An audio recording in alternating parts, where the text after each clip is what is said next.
And now, children, we're going to have a bit of Jack and Ori. Hi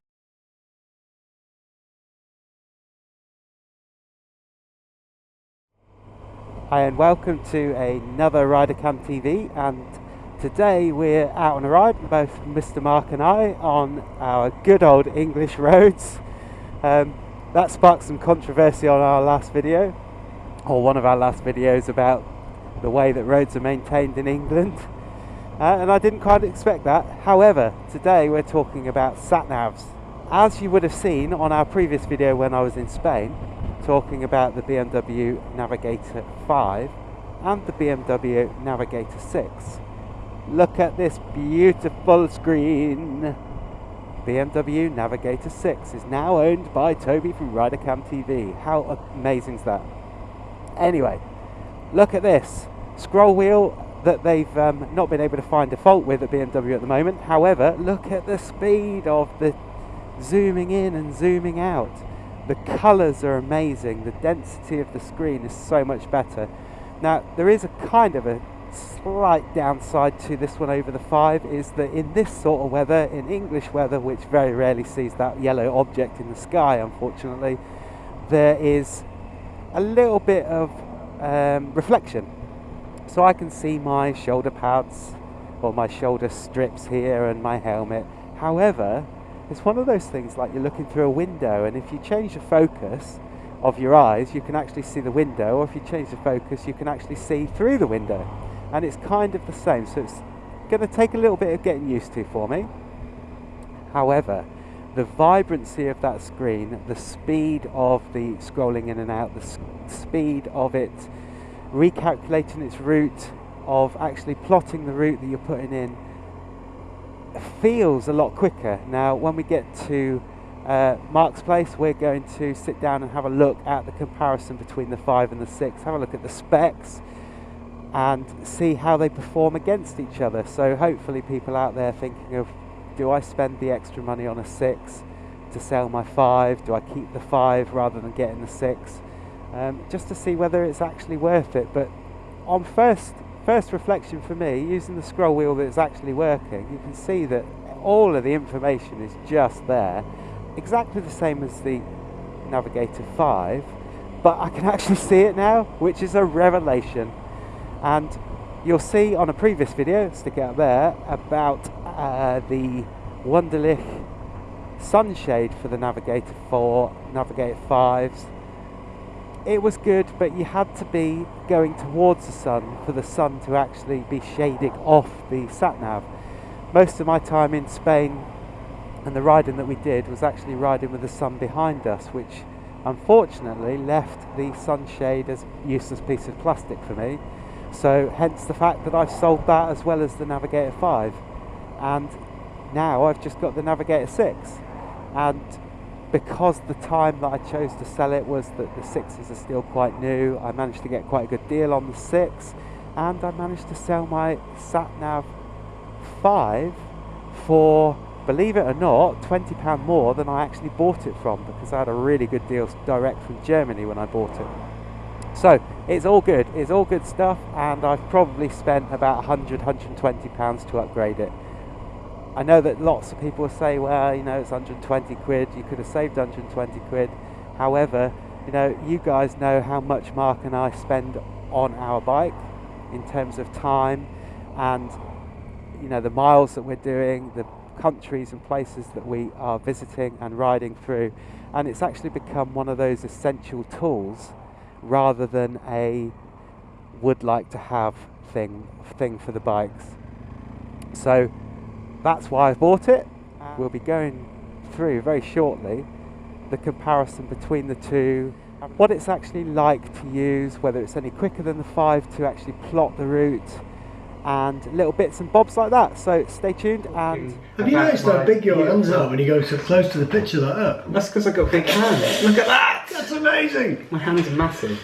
So we're going to today talk to you about my new acquisition of the BMW Navigator VI and Mark's BMW Navigator V, and whether the 5 is slower than the 6, whether the 6 is faster than the 5, how they compare to each other, and what we think about them, really. We devised a little test to see which one is the fastest, and it involves throwing them across the room. Because mine's cheaper to replace. I'm sure there's warranty on them, isn't there? There might be.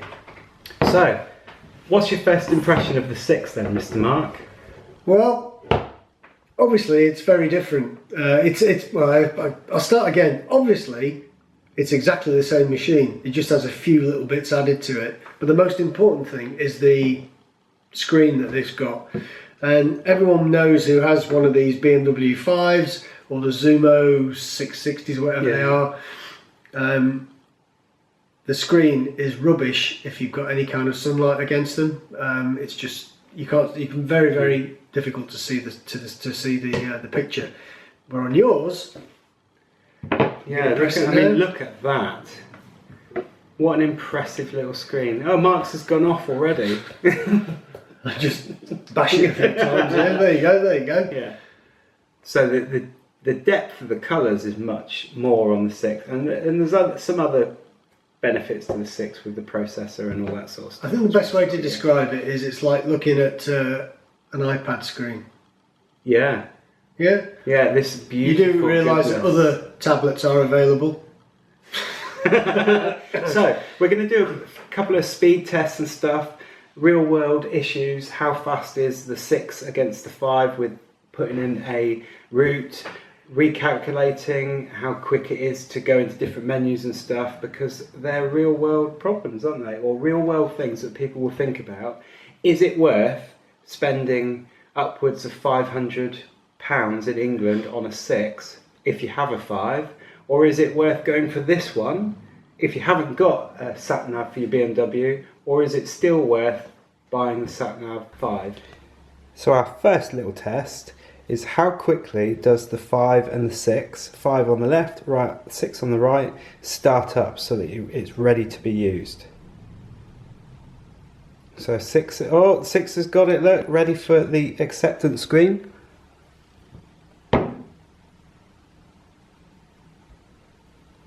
Look at that, 30 seconds. Now the 5 is there, so that's 5 seconds, 37 seconds. Okay. So first point to the 6. So let's try and plan a route. So where to? So kind of about the same sort of speed, isn't it? Yeah. If we go to BMW Motorrad, we'll see which one comes up first. So kind of a draw really, wasn't it, on both of those? Actually no, because yours shows Ocean Falmouth. And yours mine doesn't. And Ocean Falmouth is quite a new one, even though you've updated all of your maps and your information. But it's actually got Ocean Falmouth in there. So where should we go? Let's just scroll down a couple of times and... Oh. Well, why don't we go to Ocean... Big fingers there, getting in the way. I know, they are massive fingers. Why don't we go to Ocean Plymouth? Because Okay, we've both got so... that. 1, 2, 3. Oh, hang on, before you do that, let's just press routes. Calculating... So kind of the same sort of time. Which you would imagine. Yeah. No, yours has just come in. I noticed that mine's got all the names on there and it's ready to go, whereas yours was ready to go but it still had to fill in all this. But it's interesting that yours says an hour and 7, the 6 says an hour and 2. It's 58, which is fine, there's no delay and we can go. But you notice that you've got all the names of different places on yours, and yet mine's only got places en route rather than putting everything. Okay, so there's an alternative route here as well. Is it the same? Yeah, exactly the same. 1 hour 1 you've got, and I've got 1 hour 6. Yeah. 57 miles, a mile shorter. Yeah. So shall we hit go and see? 1, 2, 3, go. Oh, tolls. Oh. So now it's going to find another route for mine, isn't it? Yeah.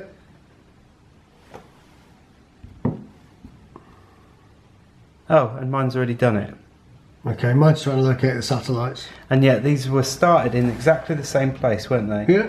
And so that's a plus for the 6, that we're inside but near a window, and this has picked up the satellites and planned the route. And that's kind of one of the issues I came up with the 5, when I was making sure that all my routes for the current tour that we've been on was in there. I didn't want to be sat in the garden when it was raining or hanging out the window. So if we go to cancel the route, ready? 1, 2, 3, cancel. Kind of, there's not really an awful lot in it, is there? I have noticed that when I've got a route planned on here, that the recalculation, if you take the wrong turning and ask it to recalculate, was a little bit quicker than there, but there's no way other than having them both put on the bike to show that, but it was a little bit quicker. I don't know if you can see it very well, but you can see the definition of the colours on the 6 is the green of the map is definitely more green than it is on the 5. It is, isn't it? It might just be a brilliant brightness issue. And the vibrance is much better on the 6 than the 5, isn't it? God, you sounded like a celebrity chef. But it's interesting because when you can see, if you look really carefully, a sort of reflection on mine, but you can't see the camera at all. Whereas if I go over my iPhone, you can see the camera. Yeah. But you can't see any reflection in the picture that you're now looking at on the video. And like, you can see the shadow on the 5, but that's also not reflecting as well. But the difference in the screen is just exceptional, really, isn't it? It is. In terms of the size of them, they're exactly the same size, both thickness. They fit into the same cradle on the bike. They perform the same functions. This one's got the added functionality of being able to control that Verb camera if ever you were to buy one. But in all reality, are they that much different? Other than the screen, are you just paying for the screen? You'll notice that mine's just found its satellites. Brilliant. Well, let's just go through another route, shall we? And see if we can get it. So where to? Go to BMW again, but we'll pick a different one. Yeah. See, yours picked it up quicker then. So let's go to, have you got Riders Cardiff? Yep. Let's go to that one. And routes. Yep. See, mine's at ready now. Oh no, 68, 93, 99. So that's ready. It's got all the places on there. So it's a few seconds behind. Mm-hmm. I don't know whether you would ever find that you needed that instantness on a motorbike. I'm not sure whether that's worth 150 quid, to be honest. Interesting again that I've got 3 hours 8 and you've got 3 hours 1, but the same mileage. Yeah. Maybe that takes into account your driving, the way you normally drive. Who knows? Well, from the information that it's got, I guess. Yeah. So. Right. Let's press go. Does that mean I'm slower? Yeah, you are. Okay. 1, 2, 3, go. What did you do? I clicked no. So did I. There you go. So that was instantaneous. I was looking at the camera as well as the sat navs, almost instantaneous for both of them. So is there much of a benefit? I don't know. I like the look of the screen, and for me that's why I bought it. It wasn't so much the speed, although the speed of the scrolling in and out was really good and quicker, and the definition of the map, and the map is actually there quicker than with that one. I'm just wondering why your map's moving. Well, it's that good that it's picking up on the movement of the curvature of the Earth, Mark. Okay. Is that one of those BS detectors going off, was it? It certainly was, mate. Yeah. Oh, and it looks snazzy because Navigator VI is in blue. I mean, you couldn't get a more crude test of a GPS. And to be honest, the thing that sells it, your Navigator 6 for me, is the screen. Yeah. But is it worth 150 quid? For me, I would say no. I struggle with the sun sometimes, but at the moment I'm quite happy to put my hand over it and give it a bit of shadow. However, when I change my bike and it comes with a 6, I'll be more than happy. The beautiful screen, and I can vouch the fact that actually they're saying the truth, that with direct sunlight on there you may get a tiny bit of reflection, but as you've seen earlier in the video, you can see the screen a lot better than the 5. However, looking through the specs, they've got all of these amazing things like new options avoiding major country roads, a new round trip which enables a route to be created with an identical start and finish and a specific duration, a certain time or a specific stop-off point. We kind of think that will be, I'm going to start here, I'm going to go over there and put a waypoint, and then it's going to bring you back. So kind of, I would want to do that myself anyway, I'm not sure.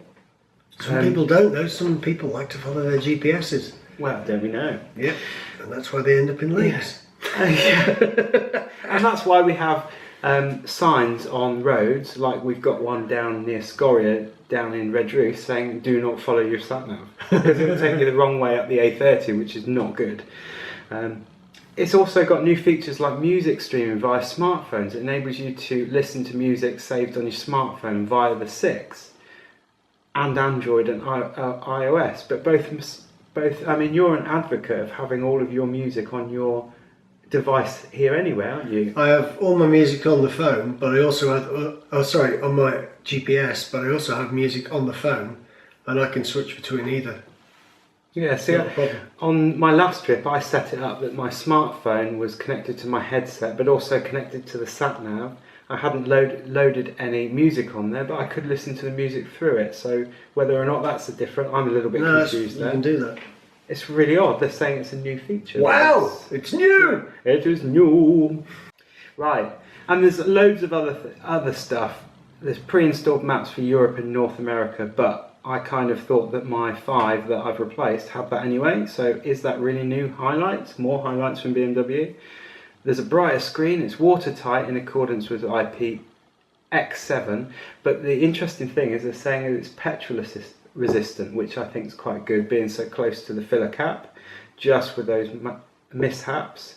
There's a whole host of different things that they reckon that it's an improvement, but in all honesty, it is an improvement. It really is an improvement, because I'm going to be able to go and navigate without having to make shapes and make shades across here. Bear in mind I had that Wonderlic sunshade that did absolutely no good this year in Spain.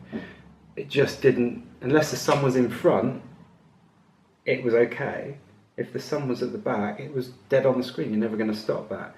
Whereas this screen, I could actually see everything, which was just amazing. So for me, I would have that 6 over the 5 any day, because now I've been spoiled. I've had a beautiful screen, I can see where I'm going, I can see what's happening. We've dispelled the myth that the 6 is faster at calculating a route than the 5, because it's really quite not. Mind you, we didn't really put it to task, did we, and say I want to go somewhere like Granada or something from Redruth.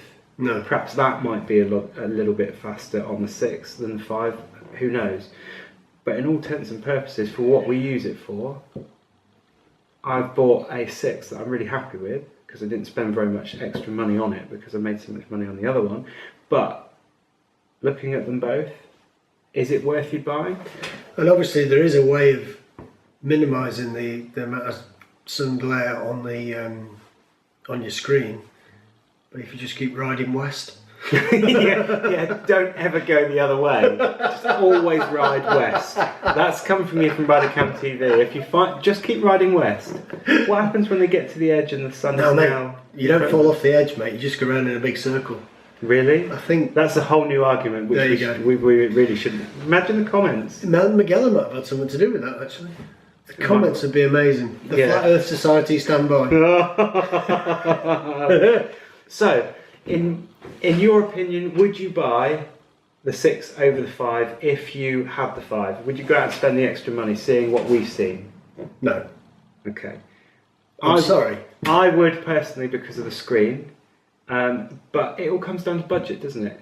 So if you didn't have a sat-nav and you had a BMW, would you go and buy the 6 over the 5 because you didn't have one?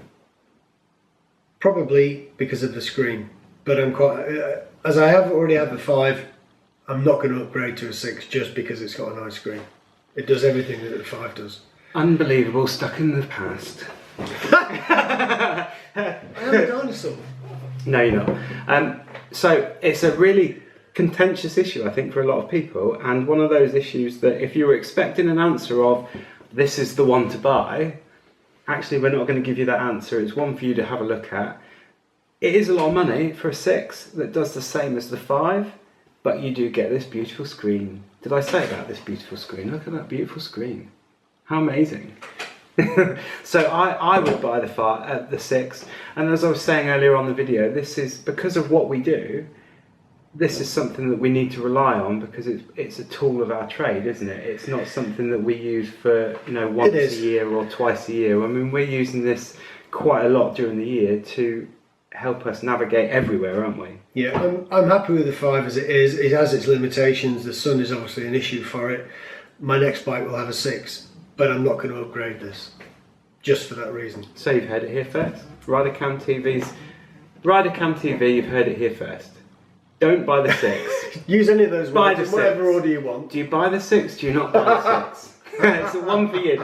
But you've heard our views on there. Hopefully you've had fun watching our video. We certainly had fun making it. Yeah. If you like the video, give us a thumbs up. Don't forget to hit that subscribe button, which will flash up somewhere on this screen, and we'll see you in the next video.